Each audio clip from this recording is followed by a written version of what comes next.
I am going to move us on to our final speaker, and we'll sort of gather all the questions at the end. I've been sort of stashing them away. So I'm very pleased to bring our final guest, Maha Bali, to our session. Professor Maha Bali is Professor of Practice at the Center for Learning and Teaching at the American University in Cairo. She's a PhD in Education from the University of Sheffield, my hometown, and is co-founder of virtuallyconnecting.org, a grassroots movement that challenges academic gatekeeping at conferences. So hopefully we haven't been gatekeeping today, and is co-facilitator of Equity Unbound, which is an equity-focused, open, connected, intercultural learning curriculum. So Maha is going to lead us in some reflections on race and AI and how we can use those reflections to move forward in our practice. So I think she's going to invite you into the conversation to think about how you might approach AI in anti-racist ways. So Maha, take it away. Great to have you here. Thank you. Thank you. Thank you for having me. Assalamu alaikum, everyone. This works for hi and bye and evening and morning, whatever time zone you're on. It's really hard to be last. And what I'm going to do is I'm going to try to help us all synthesize what we've been listening. We've heard a lot of great stuff. Manish, what you've done was really interesting and fun, and everybody else has theorized this really, really well. So I'm going to try to make my session interactive. So please use the chat as I go through this. And I'm going to put a link to my slides as well in the chat. If you want to look at them later, you can comment on them anytime. And yeah, if you've been sitting here all this time, maybe you want to stretch. I do. Just so we're all awake, get a sip of water or whatever you need to stay focused with us today. All right, so I'm at the American University in Cairo here in Egypt. I think I'm the only one here in Egypt. I don't know if I'm the only one outside the UK. I didn't I didn't listen to all the intros very clearly. So first thing, how are you feeling right now and where are you? So I call this activity like a sleepless in Seattle. How are you feeling and where are you? So just say, I am inspired in my living room in Cairo. What about you? Tell me in the chat.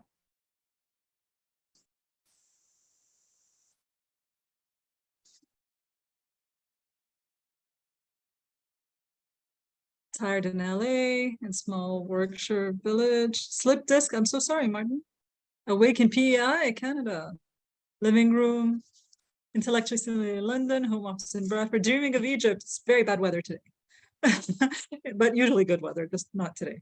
Intrigued in London, Scotland, village, fascinated, behind everyone else in London, buzzing, Coventry, tired in Oxfordshire, enjoying the session in Manchester, balcony in Mexico, Albany, told in Leicester, pleased to be part of this in Cambridge, Hertfordshire, Birmingham, sunny, intrigued in Manchester, all right, Canterbury, interested and slightly concerned. Yeah, I think it's usual to have more than one feeling about AI, right? Chilling in Sheffield. I miss Sheffield so much. Inspired and challenged. Yes, and Holford, Leeds, engaged, spare bedroom at home. Okay, Birmingham. All right, so we have a lot of people from the UK, but there's also quite a few from outside the UK, which I didn't know. All right, and I'll just admit, like, race is not usually a topic we talk about here in the Egyptian context, but I am at an American university, so that comes up. But I think I always address this from the coloniality angle. And this is something I use instead of a land acknowledgement. You know, just a reminder to all of us that coloniality survives colonialism and that it's maintained alive in books, criteria of academic performance, cultural patterns, common sense, self-image of peoples, aspirations of self, so many other aspects of our modern experience. And as modern subjects, we breathe coloniality all the time and every day. And I think it's been obvious throughout this session that it's not AI that's creating the inequalities, it's exacerbating existing inequalities in the systems, right? So just acknowledging that the problem is with everything, our lives, really, not AI specifically, but that just the way AI does, it reproduces that hegemony and that dominance. And maybe just makes it appear more neutral than it really is. So we just did the check-in. We're going to do a chatterfall where I hope you'll be willing to reflect a little bit of what we've been listening on today so far. And then I'll talk about some dimensions of race and AI, talk about critical AI literacy and how do we dismantle oppressive systems. Not that I have an answer. And then we'll do an exercise called TRIZ about how we might challenge or resist or dismantle racism and AI in education, and then talk about some takeaways. So that's the link to my slides. I'm going to put it again in the chat. in case you want to look at them later. You can comment on them anytime. And so my first question, which has nothing to do with AI, is what nourishes you lately? And that's important, I think, because the overwhelm from the advent of ChatGPT and text generators has been a little bit shocking in the way that COVID was shocking, I think, for a lot of us. So we need to not burn out, right? So Simon says singing. All right. Some of you are sending to hosts and panelists rather than to everyone. So just if you want everybody to see your comments, just right. Sunshine and exercise, spending time with your cat. Yes. All those things that AI can't do, right? Swimming in the lake, cycling, photography, yoga, green spaces, garden, friends, yes. Swimming in sunshine, sitting in the park, reading physical books, walking the dog, massages, all those things that AI can't do so far. Even the massage machines aren't very good. Poetry, kids, cats, friends, love, running, food, making bread, running, gardens and friends, both together if possible. Yes, me too. A friend and I garden together regularly. Food, walking barefoot in the garden, lifting weights, enjoying the morning sun under a refreshing breeze. Sun is getting really hot here, so harder to enjoy, but I've been enjoying it up until like a week ago. Universal salary, then. Okay, Manish. All right. And then what is a valuable insight you gained from previous presentations today so far? Oh, Jill, I enjoy teaching my students too. I hate it when the semester ends and then I don't have to teach for a few semesters and I can't see students. All right. Tell us one of the valuable insights you gained from the presentations today so far. It'll be interesting to see what stood out for people. I'm sure there's a lot of things you gain, but like whatever comes to your mind first, I think. Good. Technology is neither good nor bad, but it's not neutral. I like that, Jenny. Parallels with the struggles in the real world. Yeah, we need to share learning about what works to bring about sustained change, Vijay.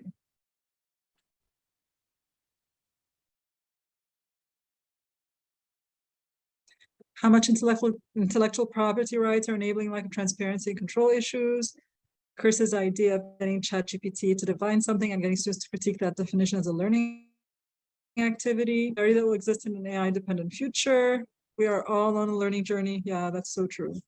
The reminder that we have no such discussions ongoing in Sweden. Oh, I'm sorry to hear that, Sangita.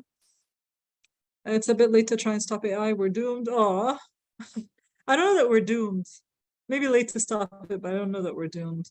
Those likely to be oppressed should be involved with AI's development, definitely. ChatGPT is a confident liar. Oh yeah, it is. Occasionally it's not, but usually it is.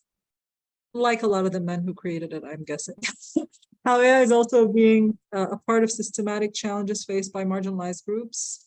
Thinking of different examples of how AI both reproduces and challenges oppressive structures, technology implicated in colonialism, hearing and learning from voices I've not encountered before. I like talking about mansplaining in general because I have a background in computer science, and in my experience as a woman in computer science before I got into education is that there's a lot of mansplaining happening in computer science towards women. That's why I made that comment. All right. So yeah, examples of how AI both reproduces and challenges oppressive structures. Yes, I thought that was interesting too, William. Technology implicated in colonialism, definitely, and hearing and learning from voices not. Okay. I think that we've heard, I think I've read them all now.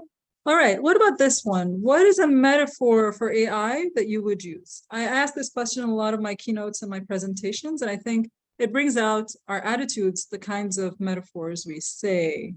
Oh, as a poet, Manish, okay, that's interesting. Luca is mentioning the ongoing discussion of the properties of the master tools. I thought that was a very, very interesting discussion as well, whether actually the masters and whether the master tools can dismantle the master tools. That was interesting. Holly is talking about hallucinations. Okay, what other metaphors for AI would you use? Assistant, yeah, I hear that one quite often, Chloe. As a mirror, as a rabbit hole, tool, puppet, bad master. Clippy, yeah, enabler, favorite from Dave Cormier, auto-tune for human existence, really fancy autocorrect, autogrammar, ChatGPT, etc. Dysfunctional relationships, that's a funny one. Demon, human parrot, reinforcement of average. Yeah, I like that's a good one actually. Destroyer, precocious 2-year-old. That's a funny one, Vijay. Dysfunctional roulette? I don't know what the roulette is. Mashup machine. Yeah, it's because it's synthesizer, yeah.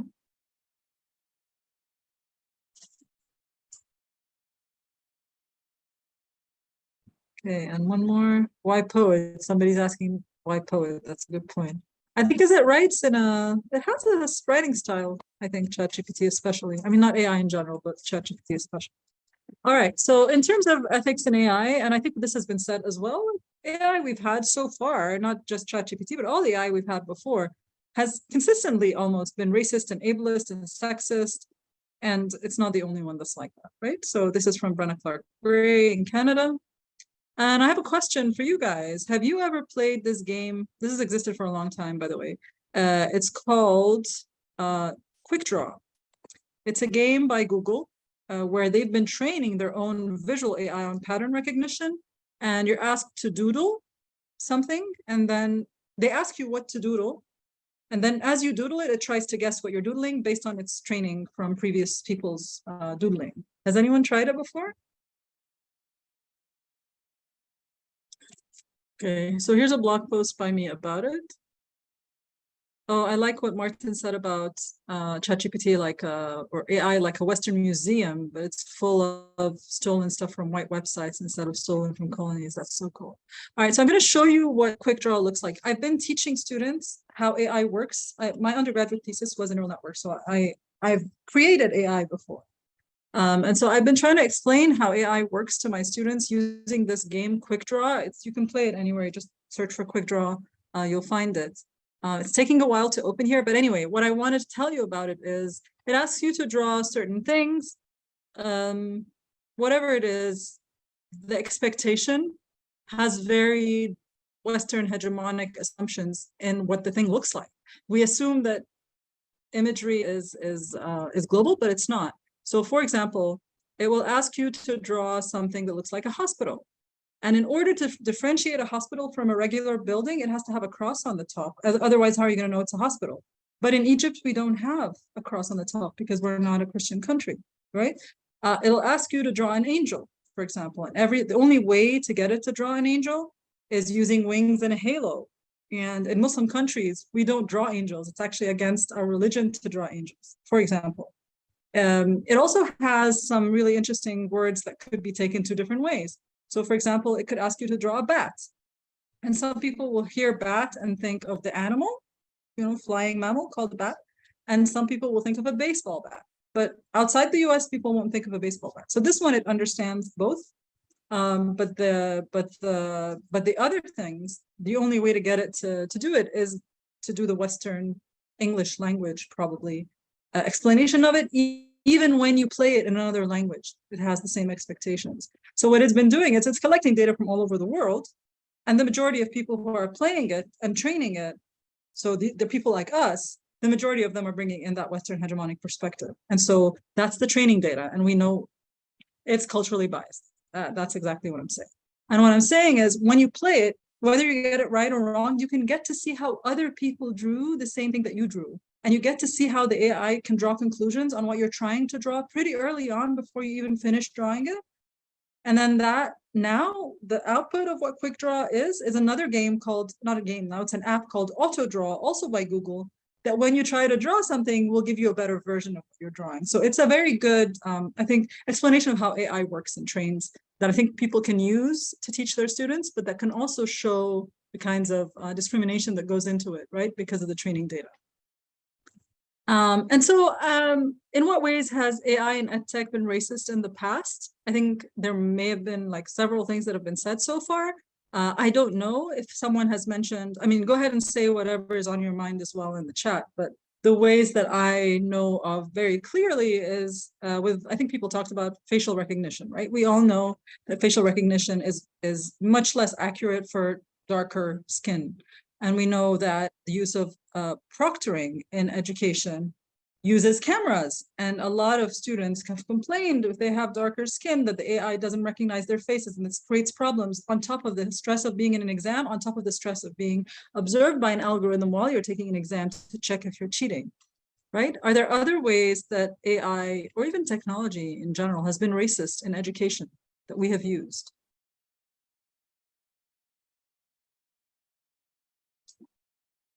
I don't know if also a lot of the learning analytics things use properly AI, or if they just pretend to be AI, but I think there's also always a risk of normalizing what is normal and what is acceptable and what is successful. And then that can be along racial lines, right? Yeah, I think proctoring shouldn't be used for many reasons, right? It's harmful in so many ways, and I don't think it helps academic integrity to tell people you're going to be honest because we can see you. It promotes surveillance culture, and we know that that's highly problematic in all the ways. And it normalizes surveillance as an acceptable thing, so that then when it gets used in other ways, it's continue. In what ways has AI been racist in the past in even non-educational settings, right? Such as criminal justice and labor markets. And we know that when they use in the past, when they've used AI in criminal justice, what it does, it just reproduces human judgment that was already racist. And in labor markets, when they've used it to filter CVs, it has reproduced the same kinds of people that that they've been hiring. And somebody also talked about like the computer, especially technology fields, and how that's overwhelmingly white and possibly Asian in the US, but that it reproduces that again, right? So someone's talking about automatic speech recognition and captions of videos definitely work better with native speaker type voices and very specific types of native speakers, right? I think not Scottish, for example, not Irish, but more American and British, pure British, like were accents. When you type in darker skin in Google, predictive tests added darker skin people. If it's being equitable by language use, as if, yeah, that's interesting. Grammar and language correction tools have very limited language of what language, yeah, limited view of what language is acceptable. That's definitely true. We also know, of course, and someone mentioned Safiya Noble's work about how Google search, when you search for something like professor, will bring you an elderly white person. When you search for certain words, will racialize and sexualize and objectify women's bodies in certain ways. So we know that this already has existed and continues to exist, and it's been resisted by Safiya Noble, by Joy Bolamini, who was talking about facial recognition. But it's still a problematic thing that we live through, and definitely the kinds of language it assumes is correct, whether ChatGPT or AI in general. It writes as a predominantly white person, right? A while ago, I wrote a tweet about the possibility of using cake as a metaphor for AI to let us know in education whether we should or could or would consider having learners use AI. And I was thinking, do you need to necessarily always make it from scratch? Do students always need to do something from scratch? How do we motivate students to make things from scratch? Or is it sometimes okay that they buy something like a Betty Crocker box? It's a box, you're still making it at home. You can still change some things, but you got some of the basic ingredients there. You don't have to do it from complete scratch. Or would you buy it from a store that's done by another human being? Or would you buy something like a Twinkie, or people in the UK said Jaffa cakes, because Twinkies, maybe you don't have them so much in the UK. Would you buy something from a grocery store, which is much lower quality and like factory model where everything looks the same? Yeah, sponge cake, I guess, yeah. And I was thinking in terms of today's session about race, I would say, and I don't mean this just for color, but also for blandness, that if cake was a metaphor for AI text generation, I would say that text generation tends to produce vanilla cake consistently. And it all looks like vanilla cake, even if the text is different every time. It's very vanilla, it's very bland, you can work on it to help it get better, but it's just, even they say when you ask it, when you prompt it to write as a non-native speaker or as a Black person or as someone from a different culture, it doesn't do that very well. It does it a little bit, but it's not very, very good. It does better pretending to be Shakespeare, I think, than pretending to be a young Black person, for example. And I know Ruha Benjamin was mentioned earlier, and I really, really like this quote, which also builds on some of the things others have said today, which is, ours is a eugenicist society. From the funding of school districts to the triaging of patients, privilege is a euphemism for tyranny. Any attempt at spreading justice then entails not simply including those who've been disposed of, but fundamentally transforming the societies in which they're included. Because I think we've talked about how more diverse people should be included, but I think you can't just include them on a table that's already been set with the ingredients, with the rules. You have to change those rules. You have to transform those rules. ChatGPT does work in Arabic. It wasn't very good before. Someone was asking. So it works in Arabic. It was not very good quality before. It wrote like a 6-year-old, but now it writes better. But it writes like it's been written in English and translated. So the kinds of way of writing is odd. It's like someone put it through Google Translate or something like that. So it's not great. And And this is also Ruha Benjamin and quoting James Baldwin, which I think we quoted Frantz Fanon. I'm not sure if we quoted Baldwin today, but saying we're living in a world in which everybody and everything is interdependent. So it's not something we must strive to be. We are. Opposing everyday eugenics requires that we acknowledge and foster deep-rooted interdependence, not as some cheery platitude, but as guiding ethos for regenerating life on this planet. And Ruha, at that time, I think she was talking about COVID, right? She wasn't talking about AI, but I think this applies to AI, recognizing that everything is entangled. It's not that we're going to fix it in one place. We have to fix all the levels. But as educators, we have some control and some influence over how our students learn about this and how they see it. This is from Sophia Noble. I've misspelled the name. There's a Y there. Sorry about that. She thinks about big data and algorithms as being benign, neutral, or objective. We've already talked about this, right? They hold all types of values and false notions of meritocracy, which is well documented in lots of studies, right? All right, so in the Egyptian context, just to let you know, ChatGPT is officially not enabled in Egypt. You have to use a VPN or other workarounds, and BARD was available really late. So these are things that are not race related, but they're inequalist in the way OpenAI are running it. This is not an Egyptian ban on ChatGPT. This is OpenAI not making it available in Egypt for some reason. It's not the only one. It's not the only country that has done that, but there are other countries who have done that. That also, ChatGPT is not available there. Like I said as well, it's clearly trained on mostly white male Western data, and it hallucinates or at least stereotypes more frequently when we ask it information about this part of the world. So it'll make things up, it'll make weird associations that don't make sense. And also the problem is my students as non-native speakers of English are likely to be impressed with its output and less likely to trust in the quality of their own voice and writing. And I'm worried about that. I'm worried about how impressed they are. Like several of you talked about this as well. Like they get impressed by the result and they can't detect what's missing. I was just having a conversation with one of my students. I'm like, you used AI in this part and it made things up and you need to revise your work. We've talked about this. If you use it, you acknowledge that you used it and you tell me where you've used it, but you revise the work for accuracy.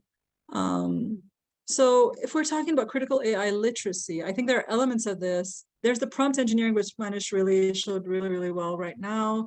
There's recognizing the biases within it, understanding how it works, and then how the data that it gets makes it biased. Even I think, like I think it was Manish also, and Chris, like what are the ethics underpinning ethical values that they have that they're trying to prevent harm, but they're not disclosing how they're doing that or why they're doing that, and that way could actually prevent even freedom of speech in ways. And recognizing the inequality who has access to critical AI tools, who has access to learn how to use the tools, who has enough cultural capital and social capital and just generally digital literacy to be able to use it when it's needed and not feel like they have to rely on it when it might harm them, right? It's really important, I think, that learners recognize the inequalities it exacerbates, the inequalities it creates or recreates, and also just generally, when is it going to be harmful to them, when it can be useful to them, when might it override their own voices in ways that are harmful to them, so that they just become replicas and themselves mirrors of white hegemony, right? Like doing a PhD has that problem. Doing my PhD in the UK already, you align yourself with global power, and I learned to write like the UK PhDs want me to write, and it was such an important thing for me after I finished to write in my own style, even if it's in English, but to still write in my own style, not to lose my voice. So this is the last thing I'm going to do before we do takeaways, which is TRIZ is a liberating structure. If you've never heard of it before, basically we do things upside down. So if we as educators, our goal is to dismantle or resist or challenge racial injustice in AI, we're going to go backwards. And I'm going to ask you this question. If our goal was to reproduce or exacerbate racism in AI, what will we do in how we train it, how we code it, how we teach about it, and how we use it in education? So you can answer any of those questions. So let's talk about if we were intentionally trying to reproduce or exacerbate racism, what are some of the things we would do? Tell me in the chat.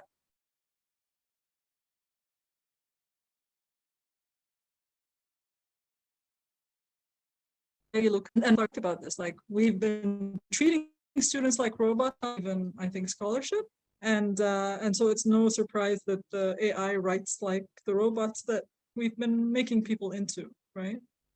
All right, so Graciano is saying, I hope I'm saying your name right, embed it in education, train it on peer-reviewed published papers. Okay, that's a good point. would we do if we wanted to exacerbate or reproduce racism? Limit its data set to text from white and Western authors, and I think, I don't know how much non-whites it's been exposed to, but it hasn't been enough for sure. Only have white cis men in positions of power to work on it. I think that's probably also the case. Train it in inadvertent racism, how we're all the same. I like that one a lot, Vivian. That's a really good point.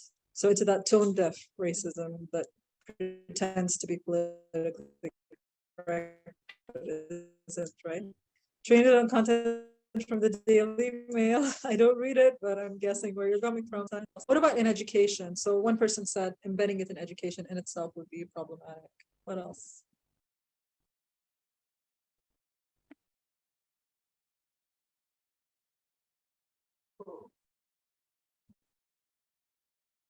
Okay, I'll give you guys a break. So looking at the things we have in this list that we've come up with right now, but other things that we've been talking about throughout the day today, what are some things we can do to actively stop? What can we stop doing in order to avoid exacerbating or reproducing racial injustice? I'm not going to ask you to answer this, but I think I want you to keep thinking about going back to your institution next week. So yeah, just think about that, okay? And I do want to share with you this article if you haven't seen it. It's got like 30-something educators from all over the world doing a speculative fiction about AI and ChatGPT specifically, positive and negative discourses about it, like what could the future be.